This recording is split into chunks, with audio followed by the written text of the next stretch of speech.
أعوذ بالله من الشيطان الرجيم بسم الله الرحمن الرحيم إن الحمد لله نحمده ونستعينه ونستغفره ونعوذ بالله من شرور أنفسنا ومن سيئات أعمالنا من يهده الله فلا مضل له ومن يضلل فلا هادي له ونشهد أن لا إله إلا الله ونشهد أن محمدا عبده ورسوله اللهم صل على محمد وعلى آل محمد كما صليت على إبراهيم وعلى آل إبراهيم إنك حميد مجيد اللهم بارك على محمد وعلى آل محمد كما باركت على إبراهيم وعلى آل إبراهيم إنك حميد مجيد. அல்ஹம்துலில்லாஹ், கடந்த 2 அமர்வுகளாக ரசூலுல்லாஹி ஸல்லல்லாஹு அலைஹி வஸல்லம் அவர்களுடைய வாழ்க்கை வரலாறு பார்த்துட்டு வரோம். முதல் அமர்வில் வந்துட்டு ஏன் வரலாறு படிக்கணும், அதனால் கிடைக்கக்கூடிய பயன்கள் என்ன அப்படிங்கிற பற்றி பேசணும். போன வாரம் வந்துட்டு இப்ராஹிம் அலைஹிஸ்ஸலாம் முதல் அப்துல்லா அவர்களுடைய, அதாவது ரசூலுல்லாஹ்வுடைய தந்தையுடைய வரலாறு வரைக்கும் பார்த்தோம். அதில் பல விஷயங்கள் குறிப்பிட்டிருந்தோம். குறிப்பாக இந்த குறி பார்க்கிறது, அம்பு விட்டு சுற்றி அந்த யானையா அப்துல்லாவா அப்படிங்கிறத சூஸ் பண்ணுறது, அதே போல் அவருக்கு பகரமாக 100 ஒட்டகங்கள் பலி கொடுத்தது, இதெல்லாம் குறிப்பிட்டிருந்தோம். இது எல்லாமே ஜாகிலிய வழிமுறைகள், அதாவது இஸ்லாத்திற்கு முன்பு உள்ள அஞ்ஞான வழிமுறைகள். ஜாகிலியான அஞ்ஞானம். அப்போ இஸ்லாத்துக்கு எதிரான வழிமுறைகள் அப்படிங்கிறத நம்ம கருத்தில் கொள்ளணும். இன்னைக்கு நம்ம குறிப்பாக பார்க்க போகிறது என்னன்னு சொன்னால், இஸ்லாத்திற்கு முன்னாடி இருந்த வழிபாட்டு முறைகள். குறிப்பாக அரேபிய தீபகற்பத்தில், அந்த அரேபிய தீபகற்பம் முழுவதிலும் மக்கள் எந்த மாதிரி ஒரு வழிபாட்டை பின்பற்றிட்டு வந்தாங்க, அதோடைய தோற்றம் எப்படி இருந்துச்சு, அந்த வரலாறு தான் இன்றைக்கி நம்ம பார்க்க போகிறோம். ஆரம்பத்திலிருந்து, அதாவது எப்படி யூத மதம் தோன்றுச்சு, எப்படி கிறிஸ்துவ மதம் தோன்றுனது, எப்படி இந்த சிலை வழிபாடு தோன்றுச்சு அப்படிங்கிறத பார்க்க போகிறோம். குறிப்பாக அந்த அரேபிய தீபகற்பத்தில் நம்ம முன்னாடியே பார்த்தோம். இஸ்மாயில் அலைஹிஸ்ஸலாம் அவங்க ஓரிரை கொள்கையில் இருந்தாங்க. அவங்களுடைய ஓரிரை கொள்கையிலேயே பல நூற்றாண்டுகளாக, பல ஆண்டுகளாக அவர்களுடைய சந்ததியினரும், எந்த அளவுக்குன்னு சொன்னால் ரசூலுல்லாஹி ஸல்லல்லாஹு அலைஹி வஸல்லம் காலத்திற்கு முன்பு கூட, அவர் வாழ்ந்த சமகாலத்தில் கூட இப்ராஹிம் அலைஹிஸ்ஸலாத்துடைய மார்க்கத்தை பின்பற்றிய நபர்கள் இருந்தாங்க. நபி ஸல்லல்லாஹு அலைஹி வஸல்லம் நபி பட்டம் கிடைப்பதற்கு முன்னதாக கூட, குறிப்பாக நம்ம சொர்க்கத்துக்கு வாக்களிக்கப்பட்ட 10 சஹாபாக்கள்ல ஜயித் பின் ஜயித், இந்த சஹாபியுடைய தந்தை ஜயித் அவரும் ஓரிரை கொள்கை இப்ராஹிம் அலைஹிஸ்ஸலாத்துடைய மார்க்கத்தை பின்பற்றினவர் தான். அப்போ இந்த இஸ்மாயில் அலைஹிஸ்ஸலாத்துடைய மார்க்கத்தை பின்பற்றவங்க தொடர்ந்து கொண்டே இருந்தாங்க. அதாவது இப்ராஹிமுடைய மார்க்கத்தை பின்பற்றியவர்கள், அதாவது ஓரிரை கொள்கை, அல்லாஹ்வை வணங்கினவங்க. அப்ப இது அல்லாது குறிப்பாக அரேபிய தீபகற்பத்தில் 3 மதங்கள் இருந்தது. ஒன்று சிலை வழிபாடு, 2வது யூத மதம், 3வது கிறிஸ்துவ மதம். இது எப்படி எல்லாம் உருவாச்சு அப்படிங்கிறத இன்னைக்கு நம்ம பார்க்க போறோம். குறிப்பாக இந்த சிலை வழிபாடு இருக்கே, இது எப்படி உருவாச்சுன்னு சொன்னா, இந்த குறைஷி கூட்டத்தில் நம்ம முன்னாடியே பார்த்தோம்.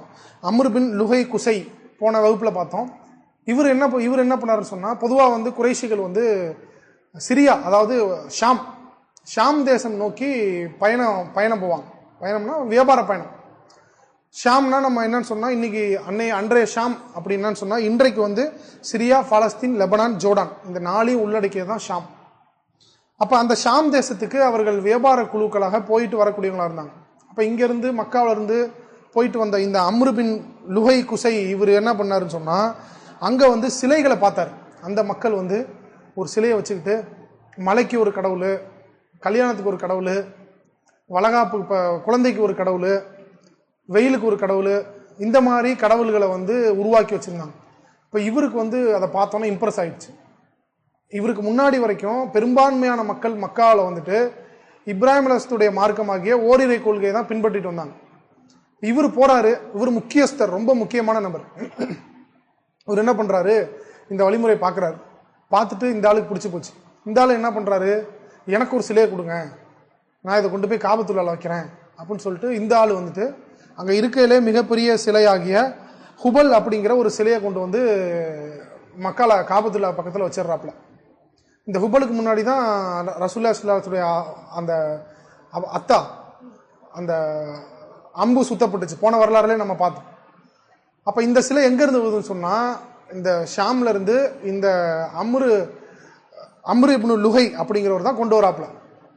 இப்போ இந்த மிகப்பெரிய சிலையான இந்த ஹுபலை கொண்டு மக்கால வச்சிடுறாரு.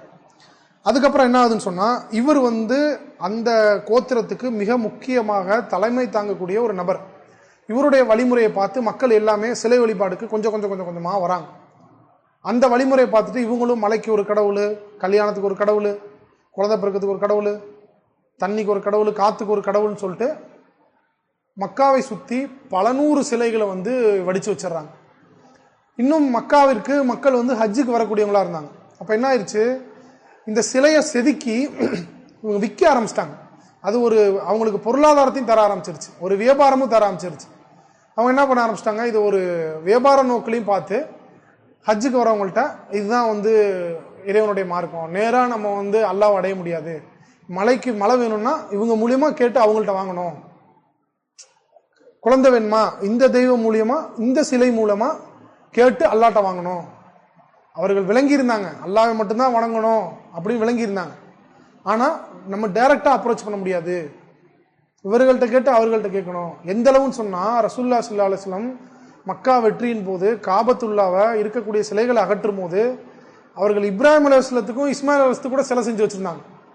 அப்ப சொல்லிக்கிட்டே ரசூலுல்லாஹ் அந்த சிலைகளை உடைப்பாங்க, அவர்கள் தூய்மையானவர்கள், அவர்கள் வந்து யார் இப்ராஹிம் அலைஹிஸ்ஸலாம் இஸ்மாயில் அலைஹிஸ்ஸலாம் தூய்மையானவர்கள், அவர்களை களங்கப்படுத்திட்டாங்க இவங்க அப்படின்னு சொல்லிட்டு அந்த அளவு இவர்கள் வந்து நல்லோர்கள் அப்படின்னு நினைக்கக்கூடிய மக்களை வந்து சிலையாக வச்சு வழிபட்டு இருந்தாங்க.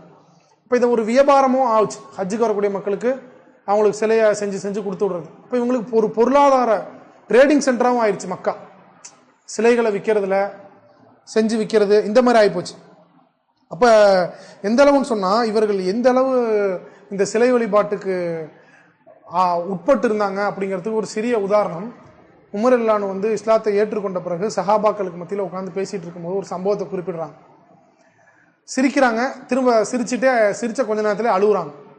இப்போ சஹாபாக்கள் கேட்குறாங்க, ஏன் சிரிச்சிங்க, ஏன் அழுதிங்க அப்படின்னு. இப்போ ஜாகிலியா பற்றி பேசிகிட்டு இருக்கும்போது உமர் ரலியல்லாஹு சொல்கிறாங்க, அவங்க முன்னாள் ஜாகிலியானா இஸ்லாத்திற்கு முன்பு இருந்த நிலையை பற்றி எக்ஸ்பிளைன் பண்ணிட்டு இருந்தாங்க. இப்போ நான் வந்து ஒரு தடவை பயணத்துக்கு போனேன், ஒரு பயணத்தில் இருந்தேன், நான் என்னுடைய சிலையை வந்து கொண்டு வரல, மறந்துட்டேன். அவங்க என்ன பண்ணுவாங்க சொன்னால், சின்ன சின்ன சிலைகளும் செஞ்சு வச்சுருந்தாங்க. இன்றைக்கி வச்சுருக்கிறாங்கல்ல நிறைய பேர், தனக்கு தேவையுள்ளதை அவங்க செஞ்சு வச்சுக்கிட்டு அதையே வணங்கிட்டு இருக்கிறாங்க. அந்த மாதிரி நான் கொண்டு வரக்கூடிய சிலையை மறந்துட்டு வந்துட்டேன். அப்போ என்ன பண்ணுறதுன்னு தெரியாமல் என்கிட்ட இருக்கக்கூடிய பேரிச்சம்பழங்களை எடுத்து அதை ஒரு சிலை மாதிரி செதுக்கி அதையே நான் வணங்கிட்டேன். அப்புறம் அதை வணங்கிட்டு திரும்ப என்ன பண்ணேன், பசி வந்தப்போ அந்த பேரிச்சம்பழத்தை அப்படியே சிலையவே சாப்பிட்டேன், என் கடவுளையே நான் சாப்பிட்டேன் அப்படின்னு சொல்லுவார். அப்போ இந்த மடமையை நினச்சி பார்க்கும்போது நான் வந்து சிரித்தேன், இப்படி இருந்த என்ன அல்லாஹ் இந்த அளவுக்கு உயர்த்தி வச்சிருக்கானே அதை நினச்சி அழுதேன் அப்படின்னு சொல்லி காமிச்சாங்க. அப்போ உமர் ரலியல்லாஹு பற்றி அப்பாஸ் முகமது அக்காத் அப்படிங்கிறவர், அதாவது இவருடைய புத்தகம் உமர் ரலியல்லாஹுவை பற்றி மிக சிறப்பான ஒரு புத்தகம். இவர் சொல்லி காட்டுறாரு, உமர் ரலியல்லாஹு இஸ்லாத்தை ஏற்காமல் இருந்திருந்தான்னு சொன்னால் மிஞ்சி மிஞ்சி போனால் அவருடைய கோத்திரத்துக்கு தலைவராயிருப்பார். இல்லை இன்னொரு படி மேலே போயிருந்தா குறைஷி கோத்திரத்துக்கு தலைவராயிருக்கலாம். இன்னொரு படி மேலே போயிருந்தா அரபிய தெய்வகற்பத்துக்கு, அரேபியாவில் இருக்கக்கூடிய குறைஞ்சபட்சம் மக்கா அல்லது அரேபியாவில் ஒரு போற்றத்தக்க ஒரு தலைவராக இருந்திருக்கலாம். இஸ்லாத்தை ஏற்றுக்கொண்டதுனால அவருடைய கண்ணியம் எந்த அளவு ஆகிப்போச்சுன்னு சொன்னால், உலகத்தில் மூன்றில் 2 பகுதி ஆட்சி செய்யக்கூடிய அளவு அல்லாஹ் கண்ணியத்தை கொடுத்தான். அந்த அளவு மிகப்பெரிய ஒரு கண்ணியம். இன்னைக்கும் எத்தனையோ மக்கள் வந்து உமர் ரலியல்லாஹு ஆட்சியில தான் உண்மையான விடியல் இருக்குது அப்படின்னு இன்னைக்கு இருக்கக்கூடிய குஃபார்கள் சொல்ற அளவு ஆட்சி செஞ்சு காய்ச்சிட்டு போனாங்க. அந்த அளவு ஒரு சிறப்பான ஆட்சியை செஞ்சு உலகம் அழியும் வரை அவருடைய பெயரை வந்து அல்லாஹ் தஆலா நிலைக்க வச்சிருக்கான். இதற்கு முழுக்க முழுக்க காரணம் இஸ்லாம் தான். அப்ப இன்னும் ஒரு படி மேல போய் இந்த நூலாசிரியர் சொல்லி காட்டுறாரு, உமர் ரலியல்லாஹு இவருடைய மார்க்கத்திலே இருந்திருந்தா, ரொம்ப குடிக்கக்கூடிய பழக்கத்தில் இருந்தார், ரொம்ப குடி, அவருடைய இளமையிலே மரணிக்கிறதுக்கு தான் அதிகமான சான்ஸ் அவருக்கு இருந்துச்சுன்னு சொல்லி காட்டுறாங்க.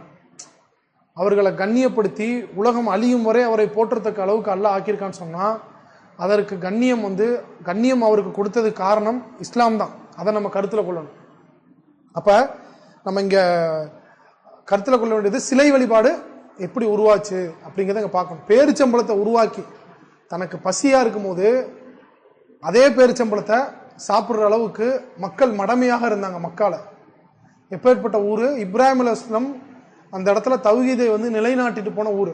ஹஜ்ஜு நடக்குது, இன்னும் அவர்கள் காலத்தில் ஹஜ்ஜு நடக்குது, இருந்தாலும் சிலைகளை வச்சுட்டு வழிபாட்டு இருந்தாங்க. ரசூலுல்லாஹி ஸல்லல்லாஹு அலைஹி வஸல்லம் சொல்லி காட்டினாங்க, இந்த அம்ர் பின் லுஹை இந்த நபரை நான் நரகத்தில் கண்டேன், அவர் வந்து தன்னுடைய குடலை வந்து தரையில தொங்க இழுத்துட்டு போறத நான் நரகத்துல அவரை பார்த்தேன் அப்படின்னு சொல்லி காட்டுறாங்க. யாரு இந்த அம்ரு பின் லுஹை? இவர்தான் சிலை வழிபாட்டை முதல் மக்காவுக்கு கொண்டு வரவர். காபத்துல்லாவை சுத்தி சிலை வர்றதுக்கு அடிப்படை காரணம் இந்த நபர் தான். அப்ப இந்த நபரை இந்த ஒரு நிலைமையில் பார்த்தேன் அப்படின்னு ரசூலுல்லாஹி ஸல்லல்லாஹு அலைஹி வஸல்லம் சொல்லி காட்டுறாங்க. அப்ப இப்படிதான் மக்காவில் வந்து சிலை வழிபாடு வந்துச்சு. அடுத்ததாக மேஜரான ஒரு ரிலிஜியன், மேஜர் மதம் எதுவா இருந்துச்சுன்னு சொன்னா யூதம். அரேபிய தீபகற்பத்தில் யூத மதத்தினர். யூத மதம் எப்படி உருவாச்சு, அந்த அரேபிய தீபகற்பத்துக்கு எப்படி வந்துச்சு அப்படின்னு சொன்னோம்னா, இதுக்கு நம்ம முன்னாடி பழைய வரலாறு. ரோமர்கள் வந்து ஜெருசலத்தை தாக்குனாங்க, பல முறை தாக்கியிருக்கிறாங்க.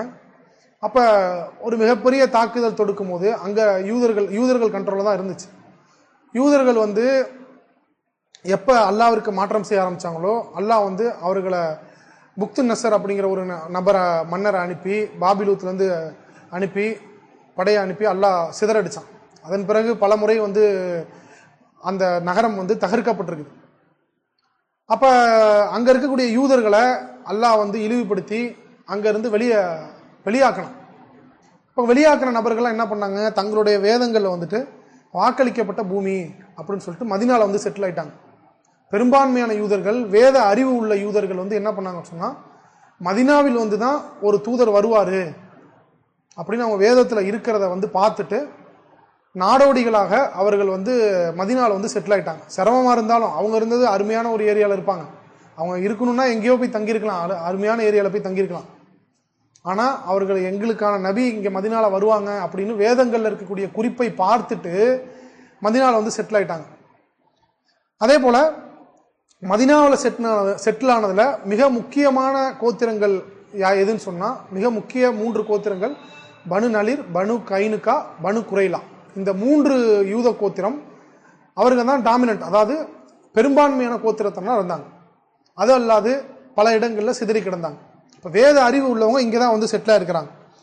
இப்ப இந்த நிலைமையில இருக்கும்போது கப்பான் அக்காத் அப்படிங்கிற ஒரு மன்னர், யமன் நாட்டை சேர்ந்த ஒரு மன்னர் என்ன பண்றாருன்னு சொன்னா, இந்த அவரும் ஷாமுக்கு வந்து போறாரு வியாபாரத்துக்காக. ஷாம் வந்து அந்த நேரத்தில் வியாபார சென்டரா இருந்துச்சு, ட்ரேடிங் சென்டரா இருந்துச்சு.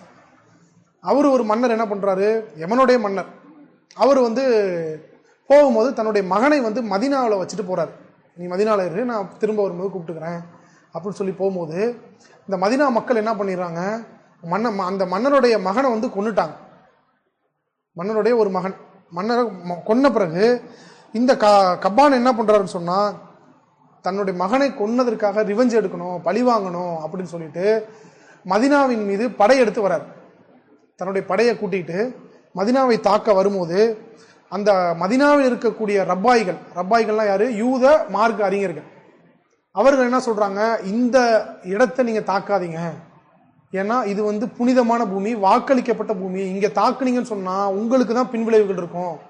நீங்க இந்த இடத்த தாக்குனீங்கன்னா நிச்சயமா இறைவனிடமிருந்து உங்களுக்கு வந்து பின்விளைவு வரும் அப்படின்னு சொல்லி வேதங்கள்ல இருந்து எல்லா விஷயத்தையும் சொல்லி அவங்களுக்கு வார்னிங் கொடுக்குறாங்க.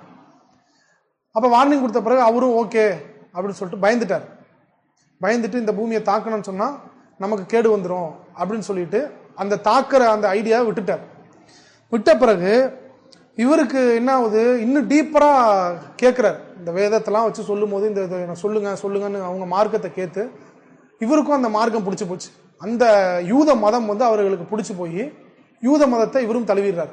யமன் நாட்டுடைய மன்னர் கப்பான் அக்காத் அப்படிங்கிறவர். இப்ப இவர் என்ன பண்ணிடுறாரு, யூத மதத்தை தழுவிட்டு தன்னுடைய படையோட திரும்ப போறாரு, யமனுக்கே திரும்ப போகும்போது ஹவாசின் அப்படிங்கிற அந்த திரும்ப போகும்போது ஹவாசின் அப்படிங்கிற ஒரு கோத்திரத்தா இருக்கும், குறைஷிகளுக்கும் ஆல்ரெடி பழைய பகை. இப்ப என்ன பண்றாங்க, படையை கூட்டிட்டு வந்துட்டீங்க, குறைஷிகளை போய் தாக்கலான்னு இவங்க வந்து மண்டை கழுவுறாங்க இந்த கப்பான் மன்னர்கிட்ட. உடனே வந்துட்டு இந்த ஹவாசின் கோத்திரமும் கப்பானும் 2 பேரும் சேர்ந்து மக்காவை தாக்குறதுக்காக ஆயத்தமாறாங்க. திரும்ப இந்த ரப்பாய்மார்கள்லாம் வந்துட்டு என்ன பண்றாங்க, மக்காவில் தான் அந்த நபி தோன்றுவாங்கன்னு எங்க வேதத்துல இருக்குது, இன்னும் உபதேசம் பண்றாங்க. மதீனால வந்து செட்டில் ஆவாங்கன்னு இருக்குது, மக்கால தான் அவங்க தோன்றுவாங்க, நீங்க மக்காவை தாக்குனீங்கனாலும் உங்களுக்கு மிகப்பெரிய ஒரு பின்விளைவு இருக்கும் அப்படின்னு சொல்லி வார்னிங் கொடுக்குறாங்க. அவர்கள் விளங்கி வச்சிருந்தாங்க, காபத்துல்லா அல்லாவுடைய பள்ளி, உலகத்தில் தோன்றிய முதல் பள்ளி அப்படின்னு அவங்க விளங்கி வச்சிருந்தாங்க. அப்போ சொன்னாங்க இந்த மக்காவை பற்றி, காபத்துல்லா பற்றி, இதெல்லாம் வந்து அவங்களுக்கு எடுத்து சொல்கிறாங்க. எடுத்து சொல்லிட்டு நீங்கள் அந்த இடத்துக்கு போங்க, போரிடக்கூடிய அந்த மைண்ட் செட்டை நீங்கள் விட்டுட்டு, அந்த மென்டாலிட்டியை விட்டுட்டு நீங்கள் அந்த இடத்துக்கு போய் தவாபு செய்யுங்க, போய் அந்த காபத்துல்லா தவாபு செய்யுங்க அப்படின்னு சொல்லும்போது இவர் இந்த கப்பான் என்ன பண்ணுறாரு, அவங்களையும் கூப்பிட்றாங்க, ரப்பாய்களும் என்ன சொல்கிறீங்களா நீங்களும் வந்து தவாபு செய்யுங்க அப்படின்னு. அதுக்கு அவங்க சொல்கிறாங்க, அந்த புனிதமான காபத்துல்லாவை சிலையை கொண்டு அசுத்தப்படுத்தி வச்சிருக்கிறாங்க, நாங்கள் வரமாட்டோம், நாங்கள் வந்து மார்க்க அறிஞர்கள், நாங்கள் வந்தால் எங்கள் மக்களும் நாங்கள் செய்கிறத செய்வாங்க, அதனால் நாங்கள் வரமாட்டோம், நீங்கள் போய் தவாபு செய்யுங்க அப்படின்னு சொல்லிட்டு தவாபு செய்ய போகிறார். தவாபு செய்யும் போது பார்க்குறாரு, அங்கே காபத்துல்லா திரை இல்லாமல் இருக்கு. அப்போ எப்படி இந்த கருப்பு திரை போட்டிருக்காங்களா, இந்த திரை இல்லாமல் எம்டியாக கட்டடம் கல்களோட கட்டப்பட்ட நிலையில் இருக்குது.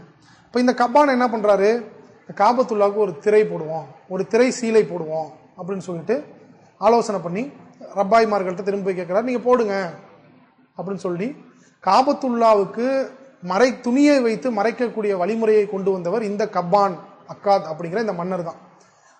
அந்த வழிமுறையை தான் இன்று வரை நம்ம பின்பற்றிட்டு வரோம். அப்போ இந்த மன்னர் என்ன பண்ணுறாரு, காபத்துல்லாவை ஒரு திரை சீலையிட்டு மறைக்கிறார், ஒரு துணியை கொண்டு மறைக்கிறார். திரும்ப என்ன பண்றாரு, வருடம் காபத்துல்லாவை தரிசனம் செஞ்சு வருடம் ஒரு துணியை வந்து போத்தின துணி மேலேயே திரும்ப அடுத்த துணி போடுறாரு. பழைய துணியை புனிதமா நினைச்சு எடுக்காம அதன் மேலே ஏறுவதற்கு கூட அவங்க வந்து ஒரு சங்கோச்சப்பட்டுக்கிட்டு துணி மேலேயே போட்டு பல வருடமாக துணி எக்கச்சக்கமாச்சு. காபத்துல்லாவுடைய ஸ்ட்ரக்சரே மாறுற அளவுக்கு துணி மேலே போட்டா என்ன ஆகும், அப்படியே மறைஞ்சு போயிரும்ல. அப்ப என்ன பண்றாங்க, இப்படியே போட்டுக்கிட்டு இருந்தா என்ன பண்றது அப்படின்னு சொல்லிட்டு திரும்ப ரப்பாய்மார்கள்ட்ட போய் கேட்கிறாரு, இது என்ன பண்றது அப்படின்னு சொல்லிட்டு. பழைய துணி எடுத்துட்டு வருடம் புது துணி ஒன்று போடுங்க அப்படின்னு சொல்லி அவங்க ஆலோசனை வழங்குறாங்க.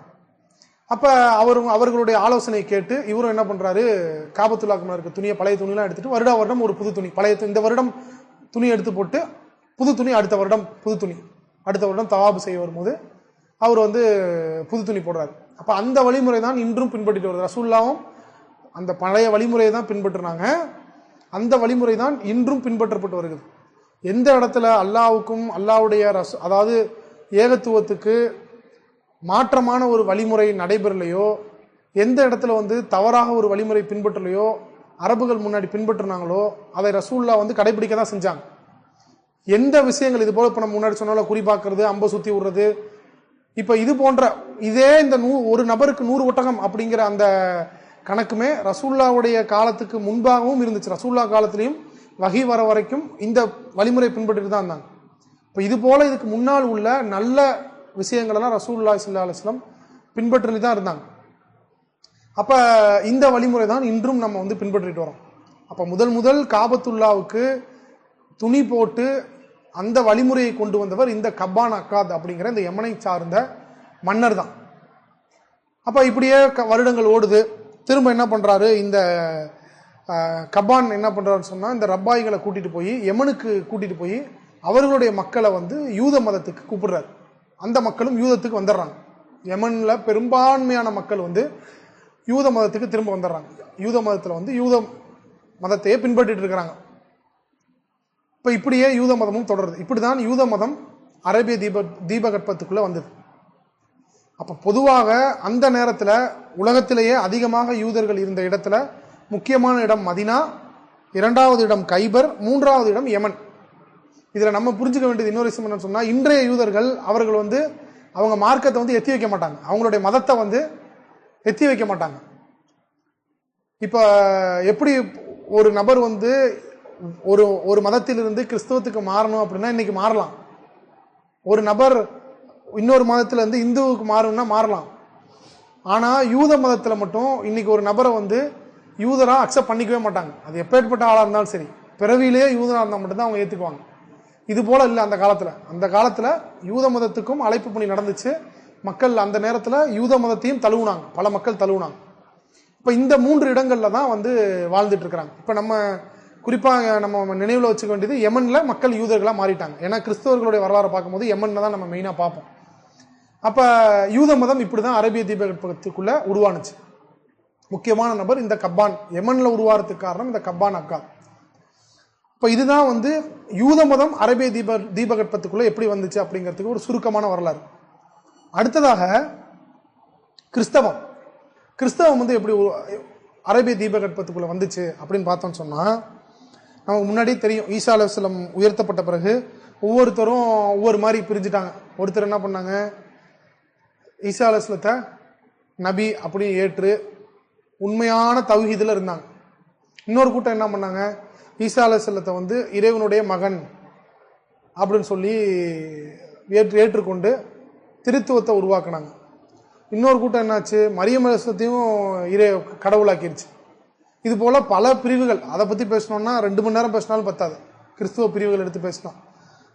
அப்ப அந்த நேரத்திலேயே பல பிரிவுகள் வந்து பிரிய ஆரம்பிச்சிருச்சு. அதுல உண்மையான பிரிவு கடைசி வரைக்கும் இருந்துச்சு. ரசூலுல்லாஹி ஸல்லல்லாஹு அலைஹி வஸல்லம் முன்பு வரை கூட உண்மையான கிறிஸ்தவம், அதாவது ஏகத்துவத்தை போதிக்கக்கூடிய கிறிஸ்தவத்தில் மக்கள் இருந்துகிட்டு இருந்தாங்க. அதுக்கு மிகப்பெரிய உதாரணம் சல்மான் பின் பாரிஸ் அல்லானு. இவர்கள் வந்து உண்மையான ஏகத்துவத்தை பின்பற்றி வந்த ஒரு நபர். இது மாதிரி நிறைய பேர் இருக்கிறாங்க, அதை நம்ம பின்னாடி பார்ப்போம், வரலாறுகளை பார்ப்போம். அப்ப இந்த மாதிரி நபர்கள், உண்மையான ஏகத்துவ கிறிஸ்தவத்தை பின்பற்றிட்டு இருந்த நபர்கள் வந்து என்ன பண்ணாங்கன்னு சொன்னா, அங்குமிங்கும் சிதறடிக்கப்பட்டாங்க. இந்த ஈசா அலைஹிஸ்ஸலாமுடைய அந்த உயர்த்தப்பட்டதுக்கு பிறகு அவர்கள் சிறுபான்மையினராக இருந்தனால அவர்களுக்கு வந்து பல தாக்குதல் நடந்துச்சு. அவர்கள் அங்குமிங்கும் சிதறடிக்கப்பட்டு யமன்ல வந்து ஒரு அறிஞர், இந்த ஏகத்துவத்தை போதிக்கக்கூடிய ஒரு அறிஞர் என்ன பண்றாரு, யமன்ல வந்து செட்டில் ஆகிறாரு. எங்க, அங்க ஆல்ரெடி யூத மதம் வந்து எஸ்டாப்ளிஷ் ஆயிடுச்சு, கால் ஊன்று இருக்கு. யமன்ல வந்து நதரான் அப்படிங்கிற ஒரு பிளேஸ்ல வந்துட்டு இந்த அறிஞர் யாரு, உண்மையான தௌஹீதை, உண்மையான கிறிஸ்தவம், ஈசா அலைஹிஸ்ஸலத்தை நபியாகவும் இயேசுவை நபியாக, அல்லாவை இறைவனாகவும் ஏற்றுக்கொண்ட இந்த அறிஞர் வந்து நதரான் அப்படிங்கிற இடத்துல வந்து சீக்கிரட்டா தாவா பண்றாரு, மறைமுகமாக அழைப்பு பணி ஈடுபட்டுட்டே வர்றாரு. மக்களும் கொஞ்சம் கொஞ்சம் பேர் உண்மையான தௌஹீதை நோக்கி கொஞ்சம் கொஞ்சமா சீக்கிரட்டா வந்துட்டே இருக்கிறாங்க. அப்ப என்ன ஆகுது அப்படின்னு சொன்னா, இப்படியே மக்கள் வந்துட்டு இருக்கிறத பார்த்துக்கிட்டே இருக்கிறாங்க. இப்ப இது ஒரு பக்கம் போயிட்டே இருக்குது, மக்கள் வந்து இஸ்லாத்தை, அதாவது உண்மையான கிறிஸ்தவத்தை ஏற்றுக்கொண்டே இருக்கிறாங்க. இப்ப இந்த நேரத்துல அந்த நாட்டில், அந்த யமன்ல வந்துட்டு கப்பான் வந்து இறந்த பிறகு அவருடைய மகன் தூனவாஸ், இந்த நபர், அவருடைய இன்னொரு மகன் ஆட்சி செஞ்சுட்டு இருக்காரு யமனை. இந்த நபர் என்ன பண்றான்னு சொன்னா, உண்மையான கிறிஸ்தவர்களை, அதாவது ஓரிரை கொள்கையில் இருக்கக்கூடிய கிறிஸ்தவர்களை பிடிச்சு கொண்டுறாங்க. உண்மையான இறைவனை வணங்கக்கூடாது, நீ என்னதான் இறைவனை ஏத்துக்கணும் அப்படின்னு சொல்லிட்டு யாரெல்லாம் உண்மையான கிறிஸ்தவத்தை பின்பற்றிட்டு இருக்கிறாங்களோ அவங்க எல்லாத்தையும் இந்த மன்னர் வந்து கொண்டுறான். யார் யாரெல்லாம் தெரிய வருதோ அவங்க எல்லாத்தையும் கொண்டுறான். அந்த மாதிரி ஒரு சிச்சுவேஷன் இருந்துட்டு இருக்கு. அதனாலதான் இந்த நபர் வந்து, இந்த நதரான்ல இருக்கக்கூடிய இந்த அறிஞர் வந்து மறைமுகமாக அழைப்பு பணியில ஈடுபட்டு வர்றாரு. இப்ப இந்த தூனவாஸ் என்ன பண்றான் அப்படின்னு சொன்னா, எப்பயுமே பொதுவாகவே இன்னைக்கு இருக்கக்கூடிய அரசியல்வாதிக்குமே என்னன்னு சொன்னா, இங்கன்னு மட்டும் இல்ல, முழு உலகத்திலையும் ஒரு அரசியல்வாதி, ஒரு பொலிட்டிக்கல் லீடர் அப்படின்னு சொன்னா பக்கத்திலே குறி சொல்ற மாதிரி ஒருத்தவங்க வச்சிருப்பாங்க, ஜோசியக்காரன். இப்ப நம்ம ஊர்ல ஜோசியக்காரன் வச்சிருப்பாங்க. அந்த மாதிரி இந்த தூனவாஸ் வந்து குறி சொல்லக்கூடிய ஒரு நபரை வச்சிருந்தான். அப்ப அந்த நபருக்கு வயசாயிருச்சு. வயசான பிறகு அந்த நபரே சொல்றாரு, எனக்கு வயசாயிருச்சு, நான் மரணத்துக்கு நெருங்கிட்டு இருக்கிறேன், அதனால நீ என்ன பண்ணு, ஒரு சரியான இளைஞனை தேர்ந்தெடுத்து என் இடத்துக்கு நீங்க ஒரு ட்ரைனிங் கொடுங்க அப்படின்னு சொல்லி அந்த ஆளு ஒரு ரெக்வஸ்ட் வைக்கிறார், அந்த ஜோசியக்கார், குறி சொல்றவர். இப்போ இந்த தூனவாசம் ஓகே, ஒரு நபரை நீங்க ட்ரெயின் பண்ணுங்க அப்படின்னு சொல்லிட்டு ஒரு இளைஞனை, நல்ல ஒரு இளைஞனை, அந்த நேரத்தில் நல்லா போற்றப்படக்கூடிய ஒரு இளைஞனாக இருந்த நல்ல திறமையான ஒரு இளைஞனை தேர்ந்தெடுத்து இந்த பையனுக்கு நீ ட்ரைனிங் கொடு, உனக்கு பிறகு எனக்கு வந்து இவன் குறி சொல்லக்கூடிய ஜோசியம் பார்க்கக்கூடிய நபராக இருப்பான் அப்படின்னு சொல்லி இந்த தூனவாஸ் வந்து டெய்லி வந்து அந்த ஜோசியக்கார்ட்ட அனுப்பி போய் படிச்சுட்டு வா, இந்த குறி சொல்றது, ஜோசியம் பார்க்கறது, இந்த விஷயங்களை போய் படிச்சுட்டு வா அப்படின்னு சொல்லிட்டு அனுப்பி வைக்கிறான் இந்த யமனை சேர்ந்த இந்த தூனவாஸ் மன்னன். இப்ப இப்படியே போயிட்டு இருக்கும்போது இந்த இளைஞன் என்ன பண்றாருன்னு சொன்னா, இந்த ஜோசியக்கார்ட்ட போகும்போது இந்த நதரான் மறைமுகமா தாவா பண்ணிட்டு இருக்கிறார்ல, இவருடைய அந்த ஆலயத்தை பார்க்கிறார். ஆலயத்தை பார்த்து, இந்த சம்பவம் வந்து சஹீஹ் முஸ்லிம்ல வருது, மிக பிரபலமான ஒரு சம்பவம். மேலும் வந்து நம்ம 85வது அத்தியாயமான சூரத்துல் புரூஜ், அந்த புரூஜுடைய தப்சீர் எடுத்து பார்த்தாலும் வரும். நம்ம முழுசா அதை முடிச்சிருவோம். என்னன்னு சொன்னா, இந்த இளைஞர் என்ன பண்றாரு, ஜோசியக்கார்ட்ட போகும்போது இந்த ஆலயத்தை பார்க்கிறாரு. இந்த மறைமுகமாக தாவா செய்யக்கூடிய நபர் வந்து சொல்றாரு, ஓரிரை கொள்கை பக்கம் அழைச்சி அவருக்கு பிடிச்சி போச்சு, ஓரிரை கொள்கை ஏற்றுக்கிட்டார். ஏற்றுக்கிட்ட பிறகு வீட்டிலேருந்து கிளம்பி போகிறப்ப என்ன பண்ணுவாருன்னு சொன்னால், இங்கே தங்கி படிப்பார். அதாவது கொஞ்ச நேரம் காலையில் போகும்போது இங்கே கொஞ்ச நேரம் உண்மையான இறை கொள்கையை படிச்சுக்குவார். கொஞ்சம் லேட்டாக அந்த குறி சொல்கிறவர்கிட்ட போவார். இந்த அறிஞர் சொல்லி கொடுப்பாரு, ஏன் லேட்டுன்னு கேட்டால் எங்கள் வீட்டிலேயே லேட் ஆயிடுச்சு அப்படின்னு சொல்லு, சந்தேகம் வரக்கூடாதுக்காக. திரும்ப ரிட்டர்ன் போகும்போது என்ன பண்ணுவாருன்னு சொன்னால், திரும்ப படிச்சுட்டு வீட்டுக்கு போவார். இப்போ வீட்டில் ஏன் லேட்டுன்னு கேட்டால், அந்த ஜோசியக்காரன் இருக்கான்ல, சூனியக்காரன், அவன் வந்து கொஞ்சம் நான் எக்ஸ்ட்ரா கிளாஸ் எடுத்துட்டான்னு சொல்லு அப்படின்னு சொல்லி இந்த அறிஞரே சொல்லி கொடுக்குறாரு, வீட்டில் மாட்டாமல் இருக்கணும் அப்படிங்கிறதுக்காக. இப்படியே அவர் உண்மையான தௌஹீதை படித்து உண்மையான ஓரிரை கொள்கையில் பக்காவாக உருவாகிறார் அந்த இளைஞன். இப்போ இந்த இளைஞன் என்ன பண்ணுறாருன்னு சொன்னால், ஒரு நேரத்தில் வந்து அந்த சிட்டியில் இருக்கக்கூடிய ஒரு சந்தையில் வந்துட்டு ஒரு வித்தியாசமான விலங்கு வந்துடுது, ஒவ்வொருத்தரையும் கட்டிக்குது, தொந்தரவு கொடுக்குது. இப்போ இந்த இளைஞன் வந்து தான் உண்மையான கொள்கையில் தான் இருக்கிறேன்னா அப்படின்னு சோதிக்கிறதுக்காக, இந்த முழு சம்பவம் சஹீஹ் முஸ்லிம்ல ஹதீஸ்ல வருது, நான் தான் உண்மையான ஒரு கொள்கையில தான் இருக்கிறேனா அப்படின்னு பார்க்கறதுக்காக அந்த விலங்கை வந்து என்ன பண்றான்னு சொன்னா, பிஸ்மில்லா சொல்லி, அதாவது உண்மையான நான் வந்து உண்மையான கொள்கையில தான் இருந்தேன்னு சொன்னா இந்த அம்பு வந்து அந்த விலங்கை குத்திரணும் அப்படின்னு சொல்லி பிஸ்மில்லா சொல்லி எறிகிறார். அந்த விலங்கும் செத்துருது. இதை பார்த்த நபர்கள் வந்து ஆச்சரியப்படுறாங்க, என்னடா இந்த மாதிரி பிஸ்மில்லான்னு சொல்லி இது பண்றாரு. இப்போ இந்த இளைஞரை நோக்கி மக்கள் வந்து நிறைய பேர் வந்துட்டு அட்ராக்ட் ஆகிறாங்க. இப்போ அதில் ஒருவர் என்ன பண்றாரு சொன்னா, மன்னருக்கு நெருக்கமான ஒரு நபர், யாரு, இந்த தூணவாசுக்கு நெருக்கமான ஒரு நபர் வந்துட்டு, அவர் பிறவி குருடு. அவர் என்ன பண்றாரு, வந்து என்னோட குருடை சரி பண்ணி வை அப்படின்னு சொல்லி கேட்டவுடனே இந்த நபர், இந்த இளைஞர் என்ன பண்றாரு, அல்லாஹ்வுடைய பெயரால் சரியாகுக அப்படின்னு சொல்லி அல்லாஹ்வுடைய பெயரால் சரி செய்ய சொல்லி துவா செய்யறாரு, சரியாயிரு. இப்போ இந்த கண் பார்வையற்றவர் கேட்கிறாரு, அல்லாஹ்வுடைய பெயர்னா அல்லாஹ்னா யாரு என்ன ஏதுன்னு கேட்கிறாரு. கேட்கும்போது அல்லாஹ் பத்தி இவர் தாவா கொடுத்து அவரும் முஸ்லீம் ஆயிடுறாரு. உண்மையான அந்த ஏகத்துவத்தில் இருக்கக்கூடிய முஸ்லீம், ஈசா அலைஹிஸ்ஸலாம் தூதுவராகவும் அல்லாஹ்வை இறைவனாகவும் ஏற்றுக்கொண்ட ஒரு உண்மை முஸ்லீமாக மாறிடுறார், உண்மை கிறிஸ்தவர். அப்ப என்ன ஆயிடுறாரு, இந்த மன்னர்கிட்ட இந்த நெருக்கமான நபர் கண் பார்வை வந்த பிறகு போய் கேட்கிறாரு, உனக்கு கண் பார்வை வந்துருச்சு, உன் கண் பார்வை எப்படி சரியாச்சு என்ன ஏதுன்னு கேட்கும்போது அந்த மன்னர்கிட்ட வந்து இவர் சொல்லி காட்டுறாரு, எனக்கு வந்து கண் பார்வை அல்லாஹ் சரி பண்ணி கொடுத்தான் அப்படின்னு. அல்லாஹ் சரி பண்ணி கொடுத்தானா, நான் இல்லாத உனக்கு இன்னொரு இறைவன் இருக்கிறானா அப்படின்னு சொல்லிட்டு அந்த நபரை கொன்னுட்டான் இந்த மன்னர் தூணவாஸ். அப்ப உனக்கு இதை யாரு சொல்லி கொடுத்தா, உனக்கு அல்லாங்கிறத யாரு உனக்கு சொல்லி கொடுத்தா அப்படின்னு சொல்லும் போது அந்த இளைஞனை கை காட்டிடுறாரு இவரு. இப்ப இந்த இளைஞனை பிடிச்சிடுறாங்க, நான் உன்னை சூனியம் படிக்க, ஜோசியம் படிக்க, குறி சொல்றதை படிக்க அனுப்புனா நீ வந்து அல்லாஹ் படிச்சு உண்மையான முஸ்லீமா மாறிட்டியா அப்படின்னு சொல்லி சரியான தொந்தரவு, சித்திரவதை, உயிரை போக்கக்கூடிய அளவு சித்திரவதை. இப்ப இந்த மார்க்க அறிஞர் ஆல்ரெடி என்ன சொல்லி வச்சிருந்தாரு, யாரு, இந்த மறைமுகமா நத்ரான்ல தங்கி இந்த இளைஞருக்கு இஸ்லாத்தை சொல்லி கொடுத்தாரு, இவரு ஆல்ரெடி சொல்லி வச்சிருந்தாரு. என்னாச்சு அப்படின்னு சொன்னா, நீங்க வந்து யார்கிட்டயாவது மாட்டினீங்க அப்படின்னா, குறிப்பா மன்னர்கிட்ட மாட்டினீங்கன்னு சொன்னா, நான் தான் உனக்கு இந்த போதனையை சொன்னேன்னு நீ சொல்லிடாத, என் பேரை சொல்லிடாத அப்படின்னு முன்னாடியே சொல்லி வச்சிருந்தார்.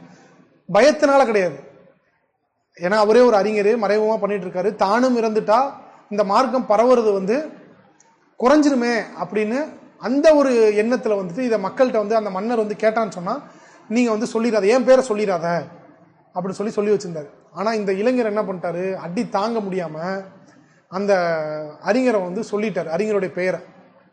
உடனே இந்த மன்னன் என்ன பண்ணிடுறான், நம்ம ஆல்ரெடி பார்த்தோம், யார் ஏகத்துவத்தை ஏற்கிறாங்களோ அனைவரையுமே இவன் கொல்றான் அப்படின்னு இந்த மன்னன் அந்த அறிஞரையும் கூப்பிட்டு கொடூரமான முறையில், எந்த அளவுன்னு சொன்னா, ரம்பத்தை வச்சு தலையிலிருந்து அடிப்பகுதி வரை ரெண்டா பிளக்கக்கூடிய அளவு பிரிச்சிடறான். நான் சொல்லுங்க, ரசூலுல்லாஹி ஸல்லல்லாஹு அலைஹி வஸல்லம் சொல்றாங்க, சஹீஹ் முஸ்லிம்ல வரக்கூடிய ஹதீஸ், ரெண்டா பிரிச்சிடறான் மக்கள் முன்னாடி, அந்த இளைஞன் முன்னாடியே இரண்டாக பிளக்கப்பட்டு. அந்த நேரத்தில் கூட இந்த நபர் வந்து இஸ்லாத்தை விடல, இஸ்லாத்தை விடு நான் உன்னை விட்டுறேன் அப்படின்னு அந்த மன்னர் ஆப்ஷன் கொடுத்தான். நீ ரெண்டா பிளந்தாலும் சரி நான் இஸ்லாத்தை விட மாட்டேன் அப்படின்னு சொல்லிட்டு அந்த அறிஞர் மௌத்தாகிறார், ஷஹீதாகிறார்.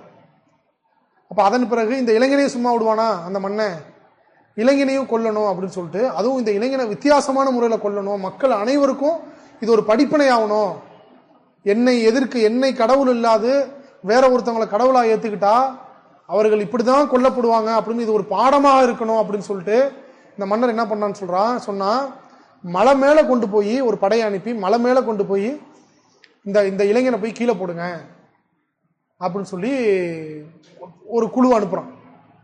இந்த குழுவும் போகுது, மலை உழுக்குது, மற்ற எல்லாரும் கீழே விழுந்து செத்துடுறாங்க, இந்த இளைஞன் மட்டும் சாகல. திரும்ப இந்த இளைஞன் என்ன பண்றாரு, ஓடல, தப்பிச்சா போதும்னு திரும்ப மன்னர்கிட்டே வர்றாரு. மன்னர்கிட்டே வந்து திரும்ப தாவாக்கு பண்றாரு. திரும்ப இந்த மன்னன் என்ன பண்றான், தூணவாசு கடல் நடுக்கடல்ல போய் விட்டுவாங்க அவனை அப்படின்னு சொல்லிட்டு ஒரு குழுவை அனுப்பி, கப்பல்ல அனுப்பி, படகுல அனுப்பி, அதே மாதிரி கப்பல் என்ன ஆகுது, கப்பல் குலுங்குது, மற்றவங்க எல்லாம் உளுந்து கடல்ல செத்து போயிடுறாங்க. இவன் இந்த ஒரு நபர் மட்டும் தப்பிச்சுக்கிறாரு. திரும்பவும் மன்னர்கிட்ட வராரு. இதை பார்க்கக்கூடிய மன்னனுக்கு வந்து மிகப்பெரிய ஆச்சரியம்.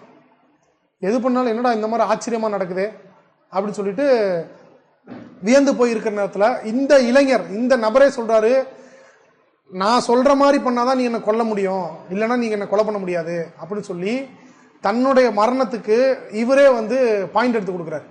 அப்ப என்ன பண்றாரு சொன்னா, இந்த இளைஞர் வந்து நீ என்ன பண்ணணும் அப்படின்னு சொன்னா, இந்த ஊர்ல இருக்கக்கூடிய அனைத்து மக்களையும், இந்த சிட்டியில இருக்கக்கூடிய அனைத்து மக்களையும் நீ கூப்பிட்டுறணும். என்ன கொலை பண்ணணும்னா ஒரே வழிதான் உனக்கு இருக்கு, இதுதான் வழி அப்படின்னு சொல்லிட்டு அந்த இளைஞர் சொல்றாரு. மிகப்பெரிய ஹதீஸ் இது. அப்ப மன்னர் என்ன பண்றா, நீ சொல்லு, நான் உன்னை கொலை பண்றதுக்கு என்ன வழி நீயே சொல்லு அப்படின்னு கேட்கும்போது, இந்த சிட்டியில இருக்கக்கூடிய எல்லா மக்களையும் நீ கூப்பிட்டுறணும், ஒரு இடத்துக்கு கூப்பிட்டுறணும். கூப்பிட்டுட்டு என்ன மரத்துல கட்டி போட்டுறணும். கட்டி போட்டுட்டு ஒரு அம்பை எடுத்து பிஸ்மில்லா சொல்லி இந்த சிறுவனுடைய, இந்த இளைஞனுடைய இறைவனின் பெயரால் அம்பு எய்கிறேன் அப்படின்னு நீ சொல்லி விட்டாதான் அந்த அம்பு மூலமா நான் இறப்பேன். இது இல்லாத நீ என்ன பண்ணாலும் நான் இறக்க மாட்டேன் அப்படின்னு சொல்லி சொல்றாரு. என்ன பண்ணணும், முதலாவது நிபந்தனை முழு மக்களையும் கூட்டணும், சிட்டியில் இருக்கக்கூடிய அனைத்து மக்களையும் கூட்டணும். ரெண்டாவது நிபந்தனை மரத்துல கட்டி போட்டு அல்லாவின் பெயரை சொல்லி அம்பு எய்யணும், அப்பதான் உயிர் போகும் அப்படின்னு சொல்றாப்ல. மன்னனும் எப்படியாவது இவரை கொண்டுறணும் அப்படின்னு சொல்லிட்டு அந்த நபரை கொல்லணும்னு சொல்லிட்டு இந்த ஏற்பாடு பண்ணியாச்சு. மக்கள் எல்லாம் குழுமிட்டாங்க. இவர் என்ன சொல்றாரு, அதே மாதிரி பிஸ்மில்லா சொல்லி இந்த இறைவனின் பெயரால் நான் அம்பு எய்கிறேன்னு சொல்லி சொல்றாரு. அந்த இளைஞனும் மௌத்தாயிடுறாரு. மௌத்தான பிறகு அந்த மக்கள் எல்லாம் இஸ்லாத்தை ஏற்றுக்கிட்டாங்க. மன்னர் ஒருவர் இருவர் இஸ்லாத்தை ஏற்பதற்கு எதுக்கு அவன் கவலைப்பட்டானோ, சுத்தி இருக்கக்கூடிய அனைத்து மக்களும் இஸ்லாத்தை ஏற்றுக்கொண்டார்கள். உண்மையான அந்த இறைவனுடைய மார்க்கத்தை ஏற்றுக்கொண்டாங்க. இதை பார்த்தோன்னா அவனுக்கு எப்படி ஆகும், அந்த மன்னனுக்கு வந்து மிகப்பெரிய ஒரு களங்கம் ஆயிடுச்சு. நம்ம எது நடக்கக்கூடாதுன்னு நினைச்சிட்டு இருந்தோமோ, எது மறைமுகமா நடக்காம ஒன் பை ஒன்னா வந்துட்டு இருந்ததை தடுக்கணும்னு நினைச்சோமோ, இந்த பையன் பாரு இந்த சம்பவத்தினால இந்த ஒரு சிறிய விஷயத்தை பயன்படுத்தி முழு சிட்டியை இஸ்லாத்துக்கு கொண்டு வந்துட்டான் அப்படின்னு மன்னருக்கு கடுமையான வேதனை. இதுல அறிஞர்கள் சொல்லி காட்டுறாங்க, இந்த வரலாறு தொடருவோம். இந்த சம்பவத்தை வைத்து அறிஞர்கள் சொல்லி காட்டுறாங்க, தன்னுடைய உயிரை மாய்த்தாவது இஸ்லாத்திற்கு ஒரு நல்லது நடக்கணும் அப்படின்னு சொன்னா இந்த ஒரு சம்பவம், அல்லாஹ் இதை குர்ஆன்ல பதிஞ்சிருக்கிறான். இந்த சம்பவத்தை தன்னுடைய உயிரை கொடுத்தாவது இஸ்லாத்தை நிலைநாட்டுவதற்கு உயிரை கொடுப்பதும் தகுமானது, உயிரை விடுவதற்கும் நம்ம வந்து ஒரு கட்டத்தில் கலங்கக்கூடாது. இந்த இளைஞன் அதுக்கு ஒரு உதாரணம்.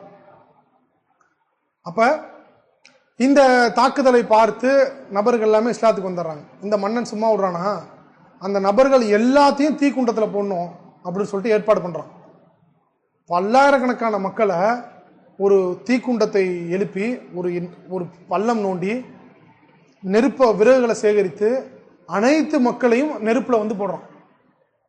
அப்ப என்ன ஆகுதுன்னு சொன்னா, அனைவரையுமே வந்து அல்லாஹ் தஆலா இது 85வது அத்தியாயம் சூரத்துல் புரூஜ், இந்த நிகழ்வு முடிஞ்சோன்னா அனைவருமே எடுத்து படிச்சு பாருங்க. அல்லாஹ் வந்து அனைத்து மக்களுமே அந்த ஏகத்துவத்தை ஏற்றுக்கொண்ட அனைத்து நபர்களையுமே அந்த நெருப்புக்குள்ள போட்டு இந்த மன்னர் உட்காந்து வேடிக்கை பார்த்து சிரிச்சு, எங்க அவங்க அல்லாஹ் பாதுகாக்கலையா இப்ப அப்படின்னு சொல்லிட்டு கேலி கிண்டல் பண்ணி கூத்தாடிட்டு இருக்கிறாங்க. அல்லாஹ் வந்து சொல்றான், இன்னல்லதீன ஆமனு வ அமிலு ஸாலிஹாத்தி லஹும் ஜன்னாத்துன் தஜ்ரி மின் தஹ்திஹல் அன்ஹார் தாலிகல் ஃபௌசுல் கபீர்.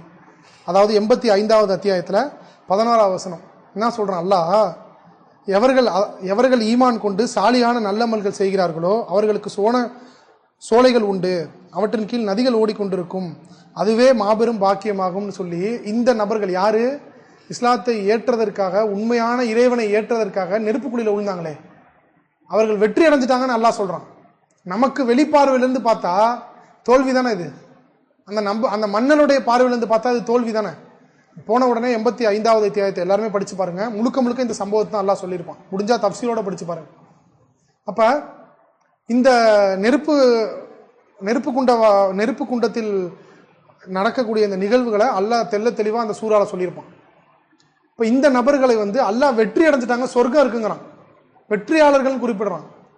நம்ம பார்வைக்கு உலக பார்வையில பார்த்தோம்னு சொன்னா இவர்கள் தோல்வி அடைந்தவர்கள், மன்னருடைய பார்வையில பார்த்தா தோல்வி அடைந்தவர்கள். அல்லாஹ் வெற்றியாளர்கள் சர்டிபிகேட் கொடுக்குறான்.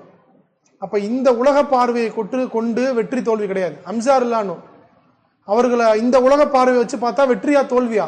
கடுமையான தோல்வி. துண்டு துண்டா வெட்டப்பட்டுருச்சு அவருடைய உடல்கள். எந்த அளவுன்னு சொன்னா அவருடைய ஜனாசாவை அள்ள முடியல, இருக்கிற இடத்துல கபர் ஆக்கிட்டாங்க. இன்னைக்கும் மதினா போனா பார்க்க முடியும், 67 நபர்களுடைய அடக்கஸ்தலம் ஒரே இடத்துல இருக்கும். 3 நபர்களுடைய அடக்கஸ்தலம் மட்டும் அந்த உகது களத்துல 3 நபர்களுடைய அடக்கஸ்தலம் மட்டும் தனியா இருக்கும். அதுல ஒரு நபர் ஹம்சார் இல்லான்னு அள்ள கூட முடியாது, அந்த அளவு சிதைச்சிட்டாங்க. ஆனா அல்லாஹ் வெற்றியாளர்னு சொல்றான், அல்லாஹ்வுடைய சிங்கன்னு சொல்றான் அல்லாஹ் அந்த நபரை. அப்ப வெற்றி தோல்வி நமக்கு இங்க தெரியறது கிடையாது, உயிரே போனாலும் அல்லாஹ் அதை வெற்றிங்கணும். இப்ப இந்த சம்பவத்துல இந்த நெருப்பு குண்டத்துல உழுகும் போது என்ன ஆகுதுன்னு சொன்னா, ஒரு குழந்தையோட ஒரு அம்மாவை போடுறதுக்கு தயாராகிட்டு இருக்கிறாங்க. தயாராகிட்டு இருக்கும்போது அவங்க இந்த அம்மாவுக்கு ஒரே சங்கோச்சம், ரொம்ப கஷ்டமா இருக்கு. நானும் தான் இறக்குறோம், குழந்தையும் சாகணுமா அப்படின்னு சொல்லிட்டு. அப்ப மன்னன் 2 ஆப்ஷன் கொடுத்தான். ஒன்னு ஏகத்துவத்தை விட்டுரு, இல்ல செத்துரு. 2 தான் உனக்கு ஆப்ஷன். ஏகத்துவத்தை விட்டுட்டு என்ன இறைவனா ஏத்துக்கோ, இல்லைன்னா செத்துரு அப்படின்னு. அந்த அம்மாவுக்கு கொஞ்சம் உள்ளத்துல ஒரு இதாகுது, பிள்ளையும் சாகணுமா, கை குழந்தை, பச்சை குழந்தை, இதுவும் சாகணுமா இந்த ஏகத்துவத்தை ஏத்துக்கிட்டனால, நம்ம ஏத்துக்கிட்டனால அப்படின்னு சொல்லிட்டு கொஞ்சம் உள்ளத்துல ஒரு ஊசலாட்டம் வருது, பசுவசா வருது. இப்ப அந்த புள்ள பேசுது, எம்மா நீ குதி, நீ வெற்றியாளர்னு சொல்லுது. ரசூலுல்லாஹி ஸல்லல்லாஹு அலைஹி வஸல்லம் சொல்லி காட்டுறாங்க, உலகம் தோன்றியிலிருந்து 3 குழந்தைகள் தான் பேசியிருக்கு. அதுல ஒரு குழந்தை இந்த குழந்தை, இன்னொன்னு யார், ஈசா அலைஹிஸ்ஸலாம், இன்னொன்னு இஸ்ராயல் பனு இஸ்ரவேலர்கள் ஒரு குழந்தை. அது பெரிய சம்பவம், அதை நம்ம பின்னாடி பார்ப்போம் இன்ஷா அல்லாஹ். அப்ப உலகம் தோன்றியிலிருந்து குழந்தை பேசுனதுல இந்த குழந்தையும் ஒரு குழந்தைன்னு ரசூலுல்லாஹி ஸல்லல்லாஹு அலைஹி வஸல்லம் சொல்லி காட்டுறாங்க. சின்ன அப்ப ஊசலாட், நீ இறந்தாலும் செத்தாலும் பரவாயில்ல, ஏகத்துவத்தோட தான் இருக்கணும் அப்படிங்கிறது இதுல நமக்கு ஒரு படிப்பினை. 2வது படிப்பினை, தன் உயிரை கொண்டு இஸ்லாத்துக்கு நல்லது நடக்கும் சொன்னா சாவை கூட நம்ம தயங்கக்கூடாது. நம்முடைய உயிரை கொடுத்து உயிர்னால பல பேருக்கு ஹிதாயத்து கிடைக்குது, முஸ்லிம்களுக்கு ஒரு நலவு நடக்குது, மக்கள் இஸ்லாத்தை நோக்கி வராங்கன்னு சொன்னா நம்ம உயிரை கூட நம்மளே வழி சொல்லலாம். இந்த இளைஞருடைய உதாரணம் அது. நம்மளே வழி சொல்லி, எப்படி இந்த நபர் தானே வழியை சொல்லி திரும்ப திரும்ப ஓடியாந்து கப்பல்ல இருந்து வராரு, மலையில இருந்து வராரு, மரத்துல கட்டி போடுங்க, இப்படி செய்யுங்க அப்படின்னு சொல்லி அவரே ஹிண்ட் கொடுக்குறாரு. இது கிட்டத்தட்ட சூசைடுக்கு சமம் தானே. அப்ப தானே வழி சொல்லி தானே இறந்தாலும் தன்னுடைய அந்த இறப்பை கொண்டு மக்களுக்கு ஹிதாயத்து கிடைக்குது, மக்களுக்கு நலவு பெறுதுன்னு சொன்னா, இஸ்லாத்தை நிலைநாட்ட முடியும்னு சொன்னா, இஸ்லாத்தை நிலைநாட்டுவதற்கு இதுல இருந்து பல அறிஞர்கள் இதை குறிப்பிடுக்கிறாங்க. அல்லாஹ் இத ஒரு அத்தியாயமாவே இறக்கி வச்சுட்டான் மக்களுக்கு. அப்ப என்ன ஆகுது, இந்த சம்பவத்திற்கு பிறகு இதுல தப்பிச்ச ஒரே ஒரு நபர் என்ன பண்றாரு சொன்னா, இந்த தூனவாசுடைய இந்த அடக்குமுறைக்கு ஆள்படாமல் தப்பித்த ஒரே ஒரு நபர், ஏகத்துவத்தை ஏற்ற ஒரு நபர் என்ன பண்றாருன்னு சொன்னா, ரோம் தேசம் நோக்கி போறார். ரோம் என்னது, கிறிஸ்தவர்களுடைய கோட்டை அந்த நேரத்தில். இப்போ இவர் என்ன பண்றாருன்னு சொன்னா, ரோம்ல போயிட்டு இந்த மாதிரி உண்மை கிறிஸ்தவத்தை ஏற்றவங்க எல்லாம் கொண்டுட்டாங்க. ஆல்ரெடி நிறைய பிரிவுகள் இருக்கு, இருந்தாலும் ரோம் மன்னர் என்ன பண்றாரு அப்படின்னு சொன்னா, ரொம்ப தூரம் இருக்கு யமன், எங்களால வர முடியாது, நான் என்ன பண்றேன், அபிசீனியால இருக்கக்கூடிய நஜ்ஜாசினா மன்னருடைய பெயர் கிடையாது, நஜ்ஜாசினா ஒரு பட்ட பெயர். ஃபிரௌனுங்கிறது அந்த ஃபிரௌனுடைய பெயர் கிடையாது, மன்னர் அப்படிங்கிறதுக்கு. அப்ப நஜ்ஜாசினா மன்னரை குறிப்பிடக்கூடிய சொல். இப்ப என்ன ஆகுதுன்னு சொன்னா, நான் வர முடியாது, ரோமர் படையெல்லாம் அனுப்ப முடியாது, நான் என்ன பண்றேன், அபிசீனியா இருக்கக்கூடிய நஜ்ஜாசியை நான் அனுப்புறேன், அந்த மன்னரையே நான் அனுப்புறேன், படையை அனுப்ப சொல்லி நான் சொல்றேன். அவர்களும் கிறிஸ்தவர்கள், அபிசீனியாவில் இருக்கக்கூடிய நபர்களும் கிறிஸ்தவர்கள். நமக்கு வரலாறு படிக்கணும்ல, ரசூலுல்லாஹி ஸல்லல்லாஹு அலைஹி வஸல்லம் முதல் ஹிஜ்ரத் அனுப்பும் போது அந்த மன்னர் யார், நஜ்ஜாசி, கிறிஸ்தவராக தான் இருப்பாரு. அப்புறம் உண்மை ஏகத்துவத்தை ஏற்றுக்குவாரு. ரசூலுல்லாஹ் அவருக்கு காயிப் ஜனாசா தூரத்திலிருந்து தொழுகை நடத்ததெல்லாம் நம்ம வரலாற்றை படிக்கணும், அது எல்லாமே நம்ம பின்னாடி பார்ப்போம். அப்போ அங்கேயும் அஃபிஷியல் மதம், அதிகாரப்பூர்வ மதம் வந்து எதுவாக இருந்துச்சுன்னு சொன்னால் கிறிஸ்தவ மதம் இருந்துச்சு.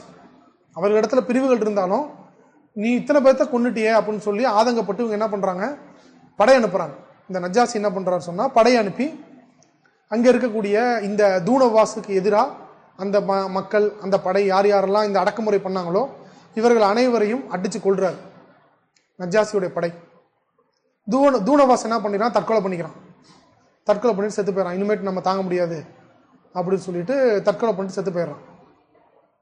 அப்போ என்ன ஆகுது அப்படின்னு சொன்னால், இந்த நஜ்ஜாசி இருக்கார்ல, அப்போ ஆல்ரெடி என்ன ஆயிடுச்சு, யூத மதம் தூணவாசுடைய அந்த இடத்துல யூதம் எஸ்டாப்ளிஷ் ஆயிருச்சு. தன்னை கடவுள் அப்படின்னு சொல்லிட்டு ஒரு கிளைம் பண்ணிருந்தான் இவன். இப்போ யார் வராங்க, கிறிஸ்தவர்கள் வந்து கைப்பற்றுறாங்க. இந்த யமனை வந்து திரும்ப கிறிஸ்தவர்கள் கைப்பற்றுறாங்க. கைப்பற்றி அந்த படைக்கு தளபதியாக இருந்த ஆரியாத் அப்படிங்கிற ஒரு நபர் வந்து யமனை ஆட்சி செய்கிறார். இந்த ஆரியாத் வந்து ரொம்ப நாளாக வந்து யமனை வந்து கிறிஸ்துவ நாடாக மாற்றி திரும்ப ஆட்சி செஞ்சுட்டு இருக்கிறார்.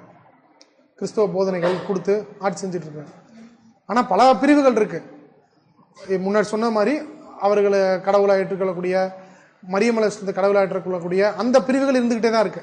ஆனால் கிறிஸ்துவ நாடாக யமன் மாறிக்கொண்டு வருது.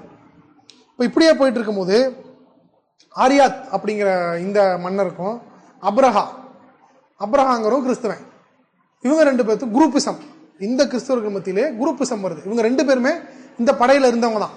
எந்த படையில, இந்த தூணவாச அடிக்க வந்த படையில இருந்தவங்க தான். இந்த அப்ரஹாமும் ஒரு முக்கியமான ஒரு நபர் இந்த படையில, ஒரு நல்ல செல்வாக்கு உள்ள ஒரு நபர். இப்ப இந்த ஆட்சிக்கு மத்தியில ஒரு குரூப்பிசம், இவனுக்குன்னு ஒரு அனுதாபம், இவருக்கு ஒரு அனுதாபம். இன்னைக்கு நம்ம பார்க்குறோம்ல அரசியல்ல, இவருக்கு ஒரு அணி இவருக்கு ஒரு அணின்னு உருவாகுது இல்ல, அந்த மாதிரி உருவாகுது. அப்ப என்ன ஆயிருது, இவங்களுக்குள்ள போர் மூழும்போது இந்த ஆரியாத்த அப்ரஹாவும் ஒரு டீலுக்கு வராங்க. இங்க பாரு, நமக்குள்ளே அடிச்சு நம்ம படை வீரர்கள் சாகிறது வந்து ஒரு நியாயம் கிடையாது. அப்புறம் எக்ஸ்டர்னலா இருக்கக்கூடிய வெளிப்புறத்தில் இருக்கக்கூடியவங்க வந்து நம்மளை எளிமையா தாக்கிடுவாங்க. அதனால நம்ம ஒரு டீலுக்கு வருவோம், நீ நானும் அடிச்சுக்குவோம், யாரு சாவுறாங்களோ அவங்க செத்து போயிட்டோம், மீதி இருக்கிறவங்க ஆட்சி செய்யட்டும் அப்படிங்கிற ஒரு டீலுக்கு வந்தோம்னா, இந்த டீலிங் ரெண்டு பேத்துக்கு ஓகேவாகி ரெண்டு குரூப்பும் ஒத்துக்குது. இப்ப என்ன ஆயிருது அப்படின்னு சொன்னா, இந்த ஆரியாத்துங்கிறவர் வந்து நல்ல ஜிம்பாடி, நல்ல ஹைட்டா இருப்பாப்புல, நல்ல ஒரு வலிமையான ஆள். அப்ரஹா வந்து குட்டை குண்டு. அப்ப என்ன ஆயிடுச்சு அப்படின்னு சொன்னா, அப்ரஹா வந்து நான் தோற்கிற மாதிரி ஸ்டேஜ் இருந்துச்சுன்னா அவர் படையில சொல்லி வச்சுட்டு போயிடுறாரு. நான் தோக்குற மாதிரி நிலைமை வந்துச்சுன்னு சொன்னா, நீ அவனை வந்து வெட்டிரு, கொன்று, சூழ்ச்சி அப்படின்னு சொல்லிட்டு போயிடறான் இந்த அப்ரஹா என்ன பண்ணிடுறாரு, அதே மாதிரியே போர் நடக்குது. இந்த ஆரியாத் வந்து அப்ரஹாவுடைய மூக்கை வெட்டிட்டார். இப்ப இந்த நிலைமை, ஆரியாத்துடைய கை ஓங்குது, அப்ரஹாவுடைய உயிர் போகக்கூடிய அந்த ஒரு ஸ்டேஜில் அவனுடைய படை, அதாவது அப்ரஹாவுடைய படையில இருந்து நபர்கள் வந்து ஆரியாத்தை கொண்டுறாங்க. இப்ப சூழ்ச்சி செஞ்சு யமனுக்கு திரும்ப இந்த அப்ரஹாங்கிறவன் என்ன ஆயிடுறான், மன்னர் ஆயிடுறான். அப்ப அவர்களும் தன்னுடைய அந்த குரூப்புடைய தலைவர் ஆரியாத்தை இழந்து அவர்களும் வந்து அப்புறம் சேர்ந்துடுறாங்க. அப்ப அப்ரஹாவுடைய தலைமையின் கீழ் யமன் வந்துருது. இப்ப யமன் வந்த பிறகு என்ன ஆகுதுன்னு சொன்னா, மக்கள் வந்துட்டு எல்லாத்தையும் வற்புறுத்துறான், ஒண்ணு கிறிஸ்தவத்தை ஏத்துக்கோ இல்லைன்னா செத்துரு. எப்படி தூணவாஸ் பண்ணானோ அதே மாதிரிதான் அப்ரஹாவும் பண்றான். இது மாதிரியே காலங்கள் ஓடிட்டு இருக்கும்போது இந்த அப்ரஹாவுக்கு வந்து ஒரு எண்ணம், மக்கள்லாம் காபாவை நோக்கி போறாங்க, ஹஜ்ஜுக்கு சிலைகள் இருக்குது கலங்கப்படுத்தி இருந்தாலும் மக்கள் எங்கெங்கோ இருந்து போறாங்க, காபத்துல்லா போறாங்க. இப்ப இதை வந்து நம்ம தடுக்கணும். அப்ப என்ன பண்ணணும்னு சொன்னா, நான் ஒரு யமன்ல வந்து ஒரு ஆலயம் கட்ட போறேன். சனா அப்படிங்கிற இடத்துல அல் குல்லைஸ் அப்படிங்கிற ஒரு ஆலயத்தை, மிகப்பெரிய பிரம்மாண்டமான, உலகத்தில் இருக்கக்கூடிய அனைத்து சிறந்த கட்டட கலைஞர்களை கூப்பிட்டு சிறந்த பொருட்களை கொண்டு அன்றைய காலத்திலே உலகத்திலே சிறந்த ஒரு ஆலயமாக அல் குல்லைஸ் அப்படிங்கிற அப்படிங்கிற ஒரு ஆலயத்தை சனா அப்படிங்கிற ஒரு நகரத்துல வந்து எழுப்புறான் இந்த அப்ரஹா. எழுப்பிட்டு அறிவிப்பும் செய்யறான், இனிமேட்டு நீங்க இங்க மக்கள் எல்லாம் இங்க வாங்க, இங்க வந்து தவாப் செய்யுங்க, இங்க வந்து வழிபடுங்க அப்படின்னு சொல்லி ஒரு அறிவிப்பும் கொடுத்துட்றான். இதை பார்த்துட்டு ஒரு நபருக்கு என்ன ஆயிருது, மக்காவை சேர்ந்த ஒரு நபருக்கு, என்ன நம்ம ஊர்ல மக்கள் ஆண்டாண்டு காலமா பல்லாயிரக்கணக்கான ஆண்டுகளா வந்து இப்படி நடக்குது, இவன் இங்க ஒண்ணு கட்டிட்டு இப்படி வான்னு சொல்றானே அப்படின்னு சொல்லி என்ன பண்ணிடுறாரு, நைட்டா போயிட்டு அந்த ஆலயத்துல இந்த அல் குல்லைஸ்ல போயிட்டு மலம் கழிச்சு அந்த மலத்தை எடுத்து செவுரெல்லாம் அப்பிட்டு வந்துடுறாரு இந்த மனிதர். இப்ப இதை பார்த்தோன்னே அப்ரஹாவுக்கு சரியான கடுப்பாயிருச்சு. பயங்கர கோபமாயி அடுத்த சில கணங்கள்ல என்ன பண்ணிடுறாரு, காபத்துல்லாவே நான் இடிச்சிடறேன், அது இருந்தாதானே அப்படின்னு சொல்லி காபத்துல்லாவை இடிப்பதற்காக மிக பெரும் படை, யாரும் எதிர்க்க என்ன கூட முடியாத அளவு ஒரு படை, யானையை கூட்டி, யானை, மக்கள், காலாட்படை, குதிரைப்படை, யானைப்படை, எல்லா விதமான ஒரு ட்ரூப்பை எடுத்துக்கிட்டு முழு எதிர்க்க துணிய கூட முடியாத அளவு படை அப்ரஹா வந்து கொண்டு வரான். கொண்டு வரும்போது என்ன ஆகுதுன்னு சொன்னா, இந்த காபாவை இடிக்க வரும்போது எதிரில் வந்துட்டு நுஃபைல் அப்படிங்கிற ஒரு நபர், இவர் வந்து அங்க இருக்கக்கூடிய ஒரு கோத்திரத்துக்கு தலைவர், யமன்ல இருந்து காபத்துல்லாவை ரீச் ஆகிறதுக்கு இடையில இருக்கக்கூடிய ஒரு தலைவர். இவரை வந்து போர்க்கைதியாக பிடிச்சிடறான். இவர் எதிர்க்க துணிகிறாரு, தோத்துறாரு. இப்ப இவரை வந்து போர்க்கைதியாக பிடிச்சு பணிவிடை செய்யவும் அதே போல வழிகாட்டவும் இந்த மாதிரி பர்பஸுக்காக இந்த நுஃபைல் அப்படிங்கிறவரை அப்ரஹா வந்து பயன்படுத்திக்கிட்டே வரான். இப்போ இப்படியே வந்துட்டு இருக்கும்போது என்ன ஆகுது அப்படின்னு சொன்னா, தாயிஃப் வந்து சேர்ந்துடுறாங்க. யமன்ல இருந்து தாயிஃப் வந்து சேர்ந்துட்டு அங்க வந்துட்டு அபு ருகால் அப்படிங்கிற ஒரு நபர், அவர் வந்து ஒரு கோத்திரத்துக்கு தலைவர், தாயிஃப்ல இருக்கக்கூடிய ஒரு கோத்திரத்துக்கு தலைவர். அவரும் எதிர்க்க பார்க்கிறாரு, ஒன்றும் வேலைக்காகல. இந்த அபு ருகால் அப்புறம் என்ன ஆயிருது, தான் வந்து வழிகாட்ட வந்துடுறேன், கைடா வந்துடுறேன், அதாவது வழிகாட்டக்கூடிய ஒரு நபராக வந்துடுறேன் அப்படின்னு சொல்லிட்டு வழிகாட்ட வந்துடுறாரு அபுருகால். அபுருகால் என்ன ஆகுது, இந்த அபுருகாலுக்கு என்ன ஆகுதுன்னு சொன்னா, தாயிஃபை தாண்டின உடனே மௌத்தாயிடுறாரு. மக்களுக்கெல்லாம் பயமாயிருது, தாயிஃப் சேர்ந்த மக்களுக்கெல்லாம் வந்து ஒரு பயம், ரொம்ப பயமாயிருது. இங்க இருக்கக்கூடிய எது இந்த அப்ரஹாவுடைய படையில் இருக்கக்கூடிய நபர்களுக்கும் ஒரு சலசலப்பாயிருது. என்னடா இந்த மாதிரி வித்தியாசமா நடக்குது, நல்ல ஒரு திடகாத்தனமா இருந்த ஆளு மௌத்தாயிட்டாரு அப்படின்னு சொல்லிட்டு உள்ளத்துல ஒரு ஊசலாட்டம் வருது. இருந்தாலும் உடல படையை எடுத்துட்டு வராங்க. படையை எடுத்துட்டு என்ன ஆயிருது அப்படின்னு சொன்னா, மக்காவுடைய வெளிப்புறத்துக்கு வந்துடுறாங்க. வெளிப்புறத்துக்கு வரும்போது என்ன ஆகுது, ஒரு 200 ஒட்டகம், 200க்கும் மேற்பட்ட ஒரு ஒட்டகங்கள், மேய்ந்துட்டு இருக்கக்கூடிய ஒட்டகங்கள் எல்லாம் இந்த அப்ரஹா என்ன பண்ணிடுறான், பிடிச்சி வச்சுக்கிறான், போர் பொருட்களாக பிடிச்சி வச்சுக்கிறான். இதெல்லாம் யாருடைய ஒட்டகம் அப்படின்னா, அப்துல் முத்தலிஃப். போன வாரம் பார்த்தோம், தெளிவா பார்த்தோம் அப்துல் முத்தலிஃப் யார் இவரு, ரசூலுல்லாஹி ஸல்லல்லாஹு அலைஹி வஸல்லம் தாத்தா, இவருடைய ஒட்டகம். இவர் யாரு, மக்காவுக்கு தலைவர். இவர் சொன்னா மக்காவில் இருக்கக்கூடிய அனைவரும் கேட்பாங்க. மக்காவிற்கு தலைவர், காபத்துல்லாவை நிர்வகிக்கக்கூடியவர். அப்ப இவருடைய ஒட்டகத்தை பிடிச்சுக்கிட்டான் அப்ரஹா. பிடிச்ச பிறகு இவர் அப்துல் முத்தலிஃப் என்ன பண்றாரு, அப்துல் முத்தலிஃப் வந்து நுஃபைல், எங்க இடையில வரும்போது நுஃபைல போர்க்கைதியா பிடிச்சாங்கல்ல, அப்துல் முத்தலிஃபும் நுஃபைலும் நண்பர்கள். இந்த நுஃபைல் என்ன எப்படின்னு சொன்னா, அப்ரஹா படையில் இருக்கக்கூடிய உனைஸ் அப்படிங்கிற நபருக்கு நண்பராக இருந்தார். ஏன்னா பல நாட்கள் பிரயாணம் செஞ்சு வராங்கல்ல, இந்த உனைஸ் வந்து அப்ரஹாவுக்கு மிக நெருக்கமான ஆளு. அப்ப இந்த முத்தலிஃப் வந்து நுஃபைல் மூலமாக உனைஸை வச்சு, உனைஸ் மூலமாக அப்ரஹாவிட்ட வந்து அப்பாயின்மெண்ட் வாங்குறாரு, தன்னுடைய ஒட்டகத்தை பாதுகாக்கிறதுக்காக, ஒட்டகத்தை திரும்ப வாங்குறதுக்காக. அப்ப இந்த அப்பாயின்மெண்ட் வாங்கின பிறகு அப்ரஹா என்ன பண்றான், அப்துல் முத்தலிஃபை பேசுறதுக்கு நேரம் கொடுக்கான். அப்துல் முத்தலிஃபு பேச வராரு. பேச வரும்போது நல்லா அப்துல் முத்தலிஃப் பார்த்தோன்னே உனக்கு நல்ல ஒரு கண்ணியமான ஒரு தோற்றம், நல்லா பார்த்த உடனே மரியாதை கொடுக்கக்கூடிய ஒரு நபராக இருக்கிறாரு. இந்த அப்ரஹா என்ன பண்றான் அப்படின்னு சொன்னா, அவன் வந்து சிம்மாசனத்தை, அரியாசனத்தை தான் உட்காந்துருப்பான். நல்ல வைரம், தங்கம் அந்த மாதிரி ஒரு இருக்கக்கூடிய அரியாசனத்தில் உட்காந்துருப்பான், நல்ல அலங்கரிக்கப்பட்ட இருக்கை. அப்ரஹா வந்து யாரையுமே அந்த அரியாசனத்தில் வந்து இருக்கவே சொல்ல மாட்டான், உட்காரவே சொல்ல மாட்டான். அப்துல் முத்தலிஃபை பார்த்துட்டு நீங்க வந்து பக்கத்தில் உட்காருங்க அப்படின்னு சொல்லக்கூடிய அளவுக்கு கண்ணியம் கொடுக்குறான். அடுத்து வந்து அவர் உட்காரல அப்படின்னா கீழே உட்காந்துக்கிறாரு. எந்த அளவு இவன் இறங்கி வரான்னு சொன்னா, இவனும் கீழே இறங்கி உட்காந்துக்கிறான். இவனை சுத்தி அத்தனை நபர்கள் இருக்கிறாங்க, அந்த அளவு கண்ணியம் கொடுக்குறான். இவனும் கீழே உட்காந்து பேச்சுவார்த்தை ஆரம்பிக்குது. இவர் என்ன, அப்துல் முத்தலிஃப் வந்தவனும் என்ன கேட்டாரு, என் ஒட்டகத்தை திரும்ப கொடுத்துருங்க, நான் போயிடுறேன் அப்படின்னு கேட்கிறாரு. இப்போ உடனே அப்ரஹாவுக்கு வந்து ஆச்சரியம், என்னடா காபத்துல்லா வெடிக்க வந்திருக்கோம், போய் 200 ஒட்டகத்தை திரும்ப கேட்கிறாரு. இப்பதானே பார்த்தோம் 100, போன வகுப்புல பார்த்தோம்ல, 100 ஒட்டகத்தை குர்பானி கொடுத்தார். 100 ஒட்டகம் அவருக்கு, 200 ஒட்டகம் அவருக்கு ஒரு பொருட்டே கிடையாது, அந்த அளவு செல்வந்தரா இருந்தார். போய் 200 ஒட்டகத்தை கேட்குறாரு. காபத்துல்லா இடிக்க வந்திருக்கேன், இவ்வளோ பெரிய படையை கொண்டு வந்துட்டு நீங்கள் கேட்கவே இல்லையே, நீங்கள் வந்து கேட்டிருந்தா நான் விட்டுட்டு படையை கூட்டிட்டு திரும்ப போயிருப்பேன் அப்படின்னு அப்ரஹா சொல்ல, அதுக்கு அப்துல் முத்தலிப் சொல்கிறாரு, இது என்னுடைய பொருள், என்னுடைய உடைமை ஒட்டகத்தை, இந்த ஒட்டகத்தை பாதுகாக்க வேண்டியது என் பொறுப்பு. காபத்துல்லா வந்து அல்லாவுடைய உடைமை, அதை அவன் பார்த்துக்குவான், நீ முடிஞ்சா தாக்கிக்கோ அப்படின்னு சொல்லிட்டு ஒட்டகத்தை வாங்கிட்டு போயிட்டாரு. என்ன பண்ணிட்டாரு, ஒட்டகத்தை வாங்கிட்டு மக்களுக்கெல்லாம் அறிவிப்பு செஞ்சுட்டு மலை மேலே ஏறி போய் நின்றுக்கிறார். மக்கள் எல்லாம் என்ன பண்ணிடுறாங்க, மலையின் மீது போய் தங்கிட்டாங்க.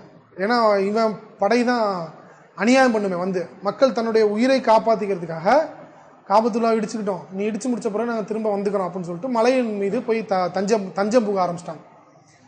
இப்போ இவர் அப்துல் முத்தலிப் என்ன பண்ணுறாரு, கடைசி நபரா காபத்துல்லாவில் நின்று காபத்துல்லாவுடைய அந்த சீலை திரை சீலையை பிடிச்சிக்கிட்டு ஒரு கவிதை பாடுறாரு.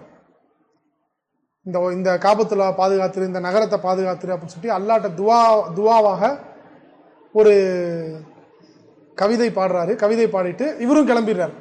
அவர்கள் ஏற்றுக்கொண்டிருந்தாங்க, அல்லாவை தான் இறைவனா ஏற்றுக்கொண்டிருந்தாங்க. ஒவ்வொரு பர்பஸ்க்காக ஒவ்வொரு சிலையை வச்சிருந்தாங்க. இப்போ இவரும் துவா செஞ்சுட்டு போயிடுறாரு, மலைக்கு போயிடுறாரு. இப்போ என்ன ஆகுது அப்படின்னு சொன்னா, இந்த அப்ரஹா வந்து தாக்குறதுக்காக தன்னுடைய யானைப்படைய முன்னால் நகர்த்துறான். யானை ஒரு அடி நவுத்து வைக்கல காபத்துல்லாவை நோக்கி, அதை இங்கிட்டு திருப்பி நவுத்துனா யானை போகுது. தாக்குறாங்க, ரத்தம் வர அளவு தாக்குறாங்க யானைய, ஒரு அடி நவுத்தி வைக்கல, ஒரு எட்டு நவுத்தி வைக்கல. அப்ப என்ன ஆகுதுன்னு சொன்னா, இனிமேட்டு யானையை நவுத்த முடியாது அப்படின்னு சொல்லிட்டு யானைகள் பல யானைகளோட வந்தான், யானைகளை வந்து நவுத்த முடியாது அப்படின்னு சொல்லிட்டு படை வீரர்களை நீங்க போங்க அப்படின்னு சொல்லிட்டு நீங்க போய் காபத்துல்லாவை இடிங்க சொல்லிட்டு ஆர்டர் போட்டோன்னா மக்கள் எல்லாம் போறாங்க. யாரு, இவன் கூட வந்த இந்த படை வீரர்கள்லாம் போறாங்க.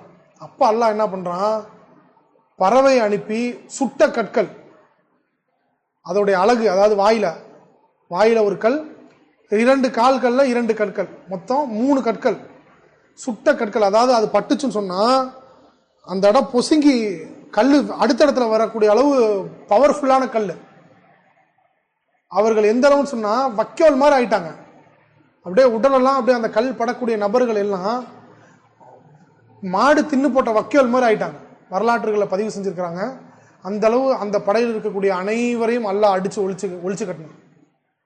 இதை பத்தி அல்லாஹ் தஆலா ஒரு சூறாவே அல்லாஹ் தஆலா இறக்கி இருக்கிறான். எந்த சூரா? சூரா ஃபீல். அலம் தர கைஃப ஃபஅல ரப்புக பி அஸ்ஹாபில் ஃபீல். இந்த யானைப்படையை வந்து அல்லாஹ் என்ன செஞ்சான் பாத்தீங்களா அப்படின்னு அல்லாஹ் தஆலா வந்து இந்த சம்பவத்தை அல்லாஹ் ஒரு சூறாவாகவே பதிஞ்சு வச்சிருக்கான். அப்ப இப்படி வந்து அல்லாஹ் தஆலா தன்னுடைய காபத்துல்லாவை, தன்னுடைய இல்லமாகிய பைத்துல்லாவை வந்து பாதுகாத்தான்.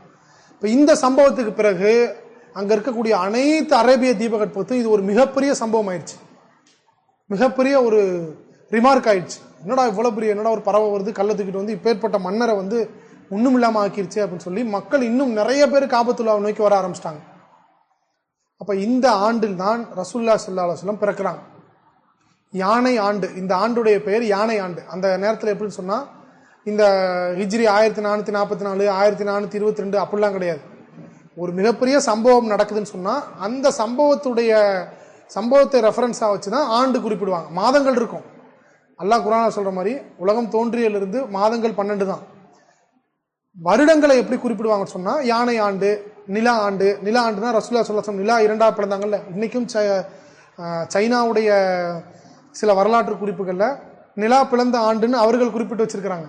அவர்கள் பார்த்திருக்கிறாங்க நிலா பிளந்ததை. இது மாதிரி மிகப்பெரிய சம்பவங்கள் நடைபெறக்கூடிய அந்த சம்பவத்தை குறிப்பிட்டு ஆண்டுடைய பெயரா வைப்பாங்க. அப்ப ரசூலுல்லாஹி ஸல்லல்லாஹு அலைஹி வஸல்லம் பிறந்த ஆண்டு இந்த யானை ஆண்டு. இப்ப பிறப்பு மற்ற விஷயங்களை இன்ஷா அல்லாஹ் அடுத்தடுத்த வகுப்புகளை பார்ப்போம். இன்னைக்கு நம்ம பார்த்தது அரேபிய தீபகற்பத்தில் இருந்த, இஸ்லாத்திற்கு முன்னதாக இருந்த இந்த எந்தெந்த மதங்கள், எந்தெந்த வழிபாட்டு முறைகள் இருந்தது அப்படிங்கிறத பார்த்தோம். ரசூலுல்லாஹ்வுடைய பிறப்பு அதிலிருந்து இன்ஷா அல்லாஹ் அடுத்த வாரங்களில் தொடரும்.